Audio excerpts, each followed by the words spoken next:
Did you know the IMF has downgraded India's national accounts to a grade C for data quality? So here's what actually happened.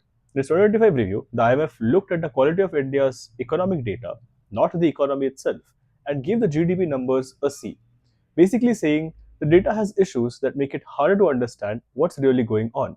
The overall rating for India is still a B, but the weak spot is the national accounts. Why a C, you ask? A few big reasons. First, we're still using 2011-12 base years to calculate GDP. That's when we had our last census. The economy has changed massively since then. Digital jobs, online businesses, gig work, but our weights are stuck in the past. A new base year is coming in 2026, which should solve some of these things. But yeah, let's wait and watch.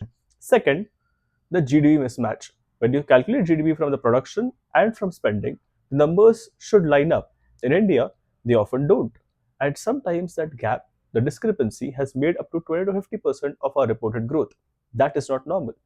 Third, some of the tools we use, like the outdated price indices and old company database, can make the growth look stronger than what people are actually feeling on the ground. That's why you sometimes see high GDP numbers, but weaker indicators like jobs, investment, or credit. None of this means that India isn't growing. The IMF still sees us as one of the fastest growing major economies.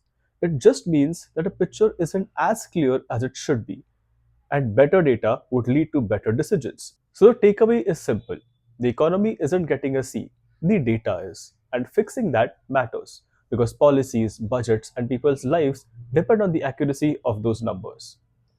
For more such nerdy updates on science, tech, and policy, do hit that follow button.